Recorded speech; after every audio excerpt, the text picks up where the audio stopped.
ఇంకా సెట్ అవ్వలేదు వాళ్ళు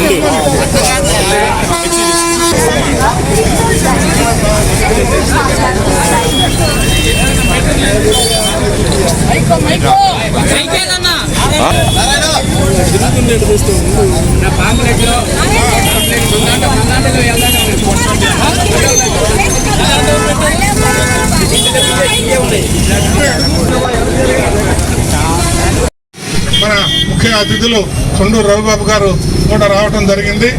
ఇట్లాంటి నిరసన కార్యక్రమాలు ఇంకా ఎన్నో జరుగుతాయి. ఇంకా తొందరలోనే మన గ్రామ పంచాయతీలు, మండలాలు, జిల్లా పరిషత్తులు ఎలక్షన్లు జరుగుతాయి.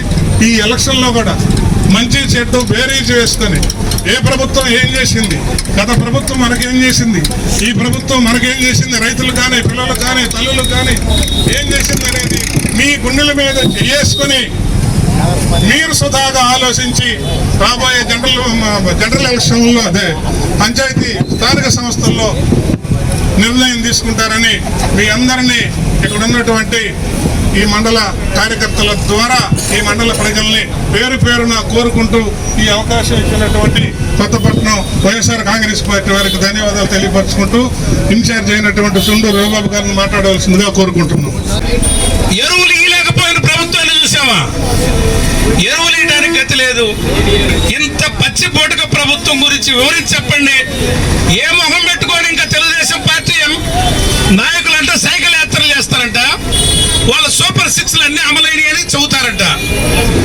ఏ మొహం పెట్టుకొని తిరుగుతారో? గ్యాస్ కాదు అసలు. 40 రోజుల పాటు వాళ్ళు కూడా అడగకుండా, అంటే వాళ్ళు కూడా ఏందయ్యా మమ్మల్ని అంటున్నారని వాళ్ళు ఎవరిని అడుగుతారని, మీరు సైకిల్ వేసుకొని తిరిగి వెళ్ళమని తిరిగి చెప్పండి అని వాళ్ళకు ఒక ప్రోగ్రామ్ ఇచ్చాడు. ఏ మొహం పెట్టుకొని తిరుగుతారు తెలుగుదేశం పార్టీ కార్యకర్తలు? తెలుగుదేశం పార్టీ కార్యకర్తలందరూ నలిగిపోయి ఈ ప్రభుత్వంలో వాళ్ళని ఎంత మోసం చేసింది వాళ్ళు కూడా చెప్పుకోలేక ఒత్తుకుంటా వాళ్ళు పిసుక్కుంటా మోసపోయామని గ్రహించి రేపు వైఎస్ఆర్ పార్టీ వస్తే మన గతేంద్ర అని ఆలోచనలో పడ్డారు. పాపం తెలుగు సోదరు, తెలుగు తమ్ముళ్ళందరికీ చెబుతున్నా, అరాచకం చేయని వాళ్ళు ఊరు జోలికి మేము ఊరు రావయ్యా. మీ అందరికి కూడా మా పథకాలు మీకు ఇస్తాం. మా పార్టీ అధికారం వచ్చినప్పుడు ఏ ఒక్కరిని పక్షపాతంగా చూడలా. జగన్ అందరినీ మేలు చేస్తాడు.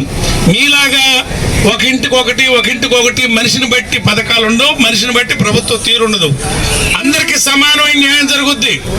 తెలుగుదేశం పార్టీ కార్యకర్తలు కూడా మోసపోతున్న ప్రతి కార్యకర్త కూడా ఒకసారి గుండె మీద చేసుకొని ఆలోచించుకోండి.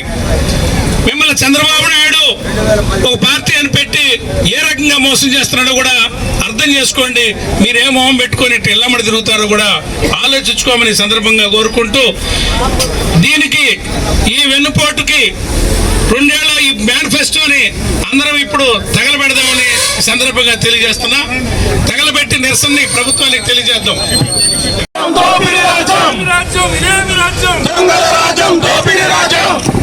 ఇంకొకటి, పిల్లలకి ఉద్యోగాలు, డిఎస్సి చూసారు, ఎవరన్నా రాశారా ఉద్యోగాలు? పేకాటకు కూడా సర్టిఫికేట్లు ఇస్తారంట. రబ్బర్ బంతితో క్రికెట్ ఆడితే సర్టిఫికేట్లు ఇస్తారంట. అసలు నాకంటే ముందు